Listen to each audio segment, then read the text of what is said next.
अस्सलामुअलैकुम। अब तक की खबर के साथ मैं हूँ आसफा जहरा। सबसे पहले अब तक हेडलाइंस। संडे इलेक्शन में कागजात नामजदगी जमा करवाने की तारीख में तौसी। उम्मीदवार 15 फरवरी तक कागजात नामजदगी जमा करवा सकेंगे। चारों सूबों और विफाक में सियासी जमातों के उम्मीदवारों की जानिब से नामजदगी फॉर्म जमा करवाने का सिलसिला जारी। पीपल्स पार्टी की जानिब से 9 उम्मीदवारों ने कागजात जमा करवा दिए। सलीम मांडवीवाला, फारूक नाइक, शहरी रहमान, दोस्त अली जैसर, ताज हैदर, जान मेहताब दहर, सादिक मेमन, पलवशा खान, शहादत आवान, डॉक्टर करीम ख्वाजा शामिल।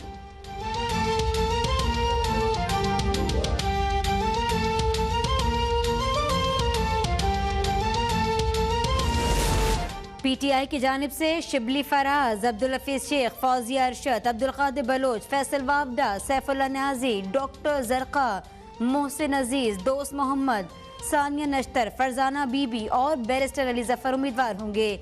लीगी उम्मीदवारों से मुतालिक हतमी फैसले पर गौर जारी।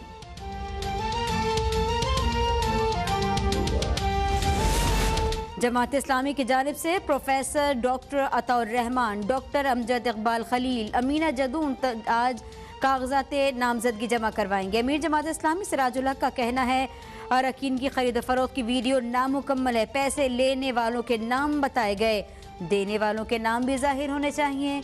अमीर जमात इस्लामी सिराजुल हक कहते हैं कि ये जालिम जागीरदारों और करप्ट सरमाकारों की सियासत है। दौलत की बुनियाद पर इन लोगों को खरीदा जाता है।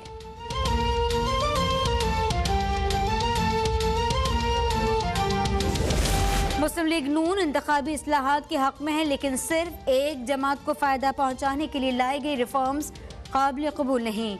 राना सनाउल्लाह कहते हैं अरकान की खरीद फरोख्त की वीडियो में तहरीक इंसाफ की क़यादत ही मुलव्वस है। मेरे खिलाफ झूठा मुकदमा दर्ज करवाया गया, अदालत से इंसाफ मिलेगा। राना सनाउल्लाह के खिलाफ मुनशियात केस में फ़र्द जुर्म आयद करने के लिए 6 मार्च की तारीख मुकर्रर।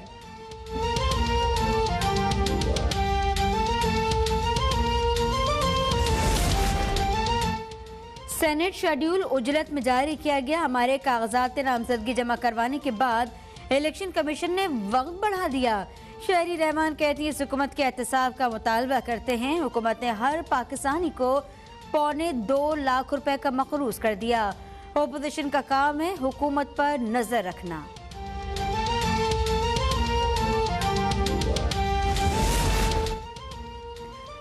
NA-75 डस्का का ज़िमनी मुआरका। मुस्लिम लीग नून की नायब सदर मरियम नवाज शरीफ आज डस्का का दौरा करेंगी। मरियम नवाज डस्का में जलसे से खिताब करेंगी।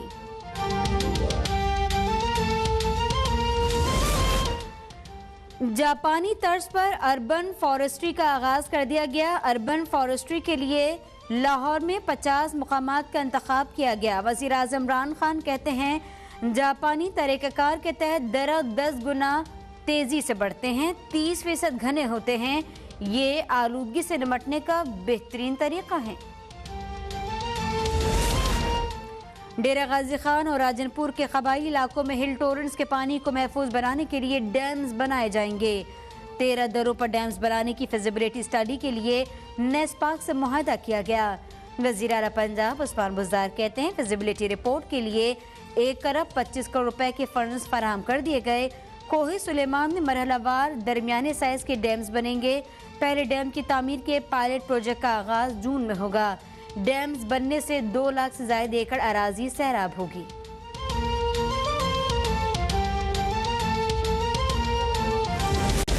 हमें दुनिया के निज़ाम को पुरअमन बनाने के लिए कोशिशें करनी चाहिए। सदर मुमलिकत का कराची में मैरीटाइम कॉन्फ्रेंस से खिताब। कहते हैं समंदरी वसाइल से इस्तेफादा हासिल करके मुल्की मईशत को बेहतर किया जा सकता है। सरबराह पाक बहरिया एडमिरल अमजद खान न्याजी ने कहा कि पाकिस्तान अपने मेल वक़ू की वजह से ख़ास अहमियत का हामिल है। इंडस डेल्टा में तेल और गैस के वसी ज़खायर मौजूद हैं। सीपैक के खित्ते के ममालिक भी मुस्तफ़ीद हो सकते हैं।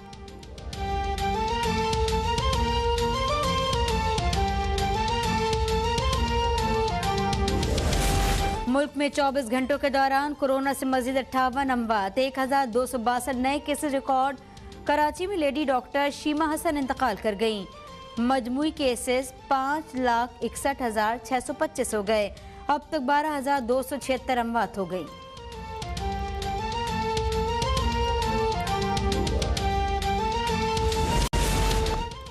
पंजाब के मुख्तलिफ शहर मुसलसल दूसरी रात भी शदीद धुंध की लपेट में। लाहौर और गिरदनवा में भी धुंध का राज। लाहौर, सियालकोट, मोटरवे और M2 लाहौर से खानका डोगरा तक बंद। मोटरवे हुकाम की शहरियों से एहतियात की अपील।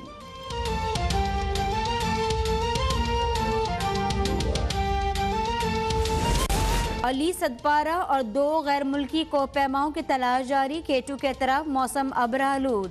हवा के दबाव में इजाफा। मौसम की खराबी के बायस आज रेस्क्यू ऑपरेशन मुतासर होने का इम्कान। फजाई ऑपरेशन के लिए K2 के तरफ मौसम मुकम्मल साफ होना जरूरी है।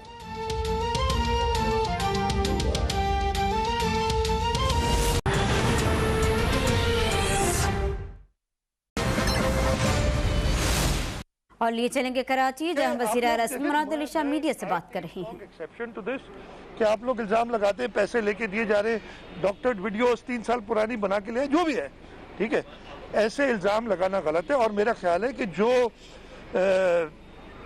हारने के बाद मैंने सुना एक मुत्तहिदा के एक फॉर्मर वजीर ने, जो मेरे साथ कॉलीग रह चुके हमारी हुकूमत में, इल्ज़ाम लगाए, एक जर्नलिस्ट ने भी, एक मीडिया वाले ने भी लगाए। मेरा ख्याल है आई टेक स्ट्रॉन्ग एक्सेप्शन कि आप पॉलिटिशियंस को, इलेक्टेड मेंबर्स को ये कहते हैं वोट देना जिस तरफ दे उनका हक है, सिवाय चीफ मिनिस्टर, प्राइम मिनिस्टर और फाइनेंस बिल और आपकी जो नेशनल असेंबली और सेनेट में जो अमेंडमेंट होती है, नहीं अमेंडमेंट होती है जो कॉन्स्टिट्यूशनल अमेंडमेंट, सिर्फ उसमें पाबंदी है, उसमें अगर कोई वोट ना दे तो वो गलत है और उसकी वो डिसीट हो जाता है।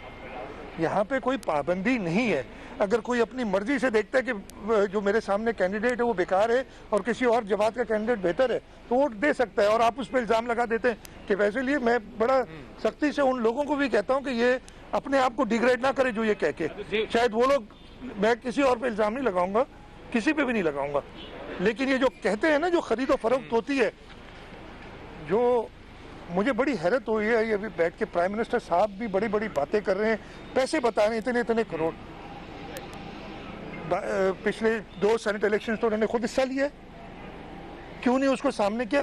पैसे लेना और देना सेनेट इलेक्शंस में ये करप्ट प्रैक्टिसेस में आता है। आइन के, सॉरी, जो इलेक्शन एक्ट है उसके तहत सजा है, आपको मूव करना चाहिए प्रॉपर तरीके से। ये सिर्फ अखबारों में और मीडिया पे बातें करके आप अपने आप को डिग्रेड करते हैं। साहब ये बताते हैं कि सिंध में गैर तिब्बी हमले को कोरोना वायरस वैक्सीन लगाने के हवाले से जो तस्वीर सामने आई थी जिसमें गैर शफाफियत के कुछ सवाल खड़े किए थे, उस पर इंक्वायरी कहाँ तक पहुंची? देखिए वो उसका हम चेक कर रहे हैं, जो कि है जो भी इश्यूज़ है हमारी, तो जो तरीक़ाकार है, इसलिए कि ये पहली वैक्सीन हमें जो अभी तक मिली हैं वो चाइना से तोहफे के तौर पे मिली हैं, और ये हमारा जो फ्रंट लाइन वर्कर्स है हमारे और उस पर टिकट जो कि वो दूर रखते हैं, लेकिन जब वो इस तरह की बात करेंगे तो अवाम में मजाक उड़ेगा, क्योंकि पिछले कई साल से एक के बाद एक चीज़ अवाम के सामने आई है। किस तरह सेनेट का इलेक्शन छीना गया जिनका हक था उनसे, किस तरह जस्टिस शौकत अजीज़ सिद्दीकी के साथ जो हुआ वो हुआ, उनकी जो विटनेस है वो पूरी दुनिया के सामने उनकी स्टेटमेंट्स जो हैं, इस तरह जो काजी फायज़ ईसा साहब के साथ हो रहा है, और वो जो एक कर्नल साहब मुंह छुपा के एहतसाब अदालत से निकल रहे थे, अरशद मलिक साहब जो अब वफात पा चुके, अल्लाह ताला बख्शे उनको, उनका जो एतराफ़ है, जिस तरह 2018 के इलेक्शन के अंदर कौम के वोट पे डाका डाला गया, पूरी दुनिया के सामने है, तो आप बात वो करें जो दुनिया माने मैडम, वरना आपकी क्रेडिबिलिटी ख़राब होगी, एक इदारे की क्रेडिबिलिटी ख़राब होगी, क्योंकि आप एक इदारे के स्पोक्स पर्सन हैं, तो ये आपकी क्रेडिबिलिटी के लिए अच्छा नहीं है। अगर आप बिल्कुल रात को दिन कह के बताएंगे तो लोगों को पता है कि बाहर रात है भाई, वो दिन देख के समझेंगे आप झूठ बोल रहे हैं, तो ये आपकी क्रेडिबिलिटी के लिए और इदारे की क्रेडिबिलिटी के लिए अच्छा नहीं है। इससे बेहतर है कि आप खामोशी इख्तियार करें, आप बिल्कुल इस चीज़ के ऊपर बात ना करें, लेकिन ये गलत बयानी ना करें। मैडम ये बता दें कि चेयरमैन सेनेट इलेक्शन के अंदर इलेक्शन के निज़ाम में तब्दीली का बयानिया मियाँ साहब का भी है, आपका भी है, बाकी जमातों का भी है। ज़िमनी इलेक्शन भी आ गया, लेकिन वही पैरामीटर, वही स्टैंडर्ड जो जनरल इलेक्शन 2018 का था, फिर वही सवाल नहीं उठेगा। और फिर कल को नेक्स्ट जनरल इलेक्शन जब आएगा तो हम अगर इलेक्शन इस्लाहात नहीं करते तो कैसे निज़ाम नहीं, इंशाल्लाह ज़रूर करेंगे, क्यों नहीं करेंगे इलेक्शन इस्लाहात। PDM भी यही चाहती है पाकिस्तान मुस्लिम लीग नून भी ये चाहती है कि हकीकी जमहूरियत हो, जिसको वो लोग वोट डालें, डिब्बों में से उसी का वोट निकले, RTS ना बैठ जाए और जनूबी पंजाब का महाज अचानक ना खड़ा हो जाए। हम भी यही चाहते हैं, लेकिन मैंने जैसे आपको बताया कि ये जो लेजिस्लेशन है वो इस बंदा ताबेदार के साथ बैठ के नहीं हो सकती। मैडम ये बताइएगा, लास्ट क्वेश्चन आप ले लें मैडम। पहले जी मैडम ये बता दें कि चेयरमैन सेनेट का जब इंतखाब हुआ था तो उसमें आपके 7 लोग थे जिन्होंने पार्टी से बेवफाई की थी। क्या आप समझते हैं कि उनके नाम भी सामने आने चाहिए? मैं ज़रूर इस बात में इस चीज़ का साथ देती हूँ कि नाम सामने आने भी चाहिए। कुछ हमें खुद पता भी है, इल्म भी है, लेकिन बात यह है कि जो शख्स वैसे अपनी पार्टी छोड़ना नहीं चाहता, जो अपनी पार्टी के ख़िलाफ़ गद्दारी नहीं करना चाहता, जो अपनी पार्टी से बेवफाई नहीं करना चाहता, जब आप उसके ऊपर इस किस्म की प्रेशर डालेंगे, दबाव डालेंगे, उसको फ़ोन कराएंगे, उसकी फ़ाइल्स खोलेंगे, तो लोग मजबूर हो जाते हैं। लेकिन अब ये सिलसिला नहीं चलेगा, क्योंकि एहतसाब जो है वो जमातें तो कम करेंगी, अब अवाम ज़्यादा एहतसाब करेंगे। ये चेहरे अब छुपे नहीं रहेंगे, ना करने वाले ना जिनके साथ हुआ है। आपके राब्ते आपसे हो रहे हैं दोबारा से कोई जो वो इल्ज़ाम भी बात भी कर रहे हैं DIA से, फिर राब्ते हम नहीं कर रहे हैं, आप कह रहे थे राब्ते हो रहे हैं, शायद उनके इल्म में ना हो मैडम, क्योंकि जब बात होती है तो वो ऊपर के लेवल पे होती है, हर किसी को इत्मीनान में वहाँ नहीं लिया जाता। के लेवल की नहीं है ये बात। नहीं, उनके इल्म में नहीं होगा। मैडम मियां साहब का नैरेटिव ये था कि इमरान खान के खिलाफ लेकिन जिनको